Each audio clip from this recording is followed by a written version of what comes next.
Stop trying to be happy. Happiness should not be the goal. Happiness is an emotional response to the way you think about things outside you that happens. To a large extent, happiness is how you respond to things you don't have control over. When something outside you occurs that exceeds your expectations, you feel happiness. So you're basing your happiness on something you can't control. Instead of seeking a response to things, create an approach to things. I want to talk about joy and peace as an internal characteristic that leads you to do the things you're created to do. Then your emotional response is going to be happiness. An approach to living that will result in the happiness that you're not trying to achieve.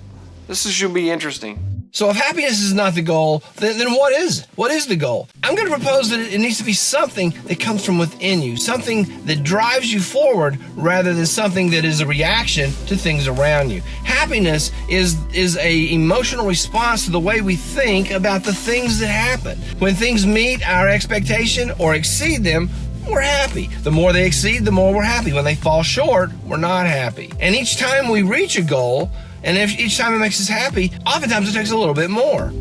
So happiness is this moving target, this fleeting moment of pleasure that comes when things outside our control go better than we thought. When traffic's bad, we're in a bad mood and we can't control the traffic.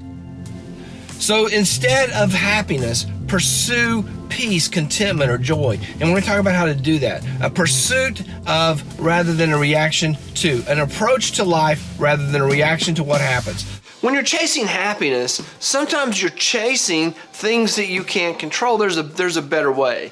Rather than basing our happiness, the way we feel, on outcomes and expectations, base how we feel on our actions in light of our intentions. What do I mean by that? I want to call this pursuing a joyful approach to life. Somewhere in our life, you came up with probably a purpose, a mission, who you are, what you stand for, what you believe, why you do the things you do. And if you don't have that, then that's the first step. We'll talk about that later. Then if you have that purpose, then that guides all that you do. And if the things that you do are in alignment with your purpose, then you can rest in a contentment that you did what you were supposed to do that day. And the outcomes around you are on top of the peace and the contentment that you have based on knowing that you did everything in the course of a day in an alignment to your purpose, your calling, your reason to be. That's the joyful approach to life. That you set out each day to do the things you're meant to do, and at the end of the day, you reflect on the things that you meant to do. And if what you did aligns with your purpose, then you can be content that it was a good day. So according to what I'm calling the joyful approach to life, we are content in the intentions that we had throughout the day of all the things that we did. And when all the things that we did throughout the day align with our purpose, our mission, our sense of calling, when everything aligns with that, then we can stop and we can rest in the contentment and the peace knowing that throughout the course of the day, we were faithful to our purpose. And then we can pause and we can look at the outcomes and we can say, well, that outcome really worked out really well. And that outcome can add happiness on top of our contentment and joy. And where the outcomes came short, we can stop and say, that didn't work, I'll do it different tomorrow. But underneath that, we still have peace and contentment. Our peace and contentment comes from the joyful approach to life where we live in such a way that we derive pleasure and joy and contentment out of the reason behind the things that we do. So here we are in the middle of this happiness, joy, content. Don't be happy, but be content. Have a joyful approach. And so the physique might reveal the fact that I am wont to in the occasional trip through the drive-thru. And such it was that not too long ago, I went through and got a cheeseburger, except I didn't have any cheese on my cheeseburger. I looked at my ticket, I paid for cheese on my cheeseburger, but the burger had no cheese on it. Now, obviously I was disappointed. And obviously, that made me unhappy. That was the result of an external event was my belief that I should have had cheese led to I'm disappointed that I don't have cheese. But it did not leave me feeling bad about the whole day and my whole life.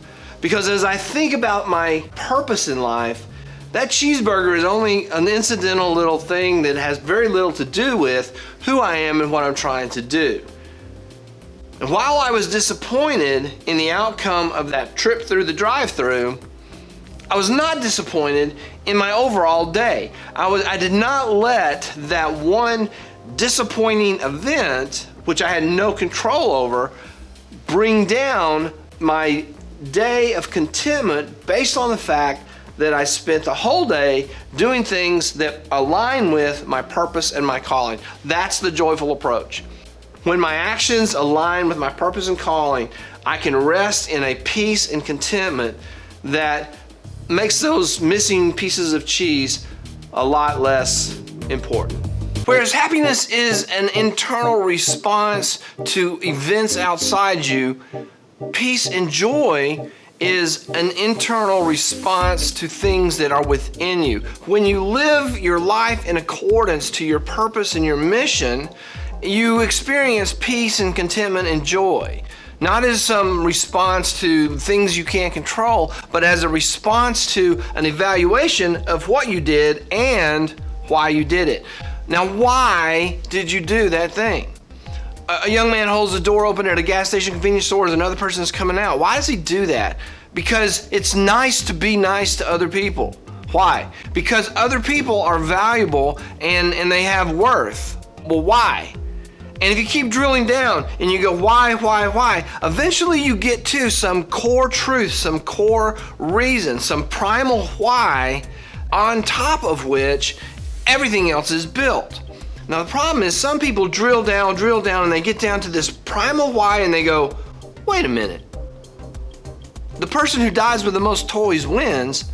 That's vapid, that's empty, that's pointless. I'm going to work every day so I can get more toys and die?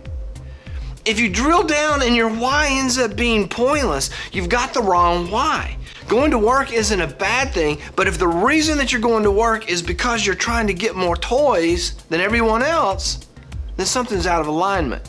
Your why behind your why behind your why, your primal why is out of alignment. We're going to talk more about that in the next episode. If we're not supposed to pursue happiness, because happiness is a response to external events, but rather we're supposed to try to be content based on how what we do aligns with our purpose, then we take a really deep look at our purpose and we look at the why we do the things we do and the why behind that, and we ultimately get to the why behind all whys. And sometimes you go, what is this? Why am I trying to acquire more toys?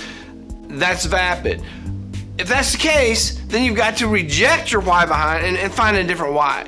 And it is having a why behind all whys that makes sense that propels you to do the things that bring you contentment and peace and joy. For me, it goes back to my faith and my belief in a creator. And I believe my mission is to create the circumstances where the people around me can be the best versions of themselves, which comes from my belief that the purpose of people, the purpose of creation is to show the love of the creator to all of creation. That God wants us to show our love to each other.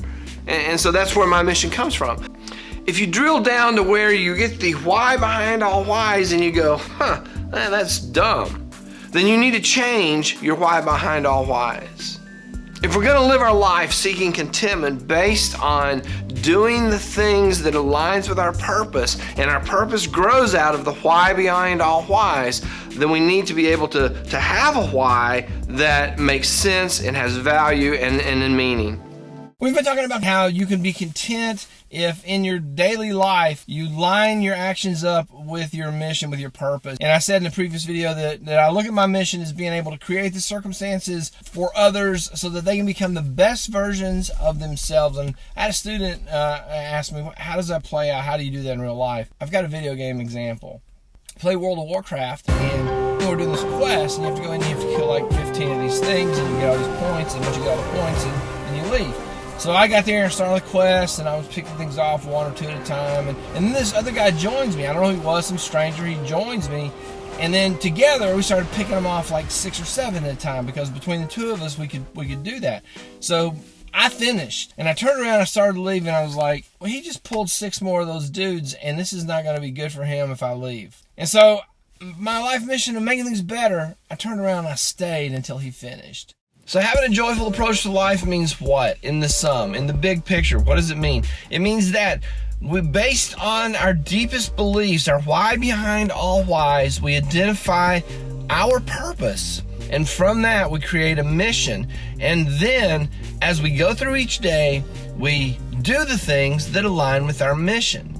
And regardless of the results, at the end of the day, we look back on what all we did and all the things that happened to us, and we base our peace and our contentment on the way that our actions lined up with our mission.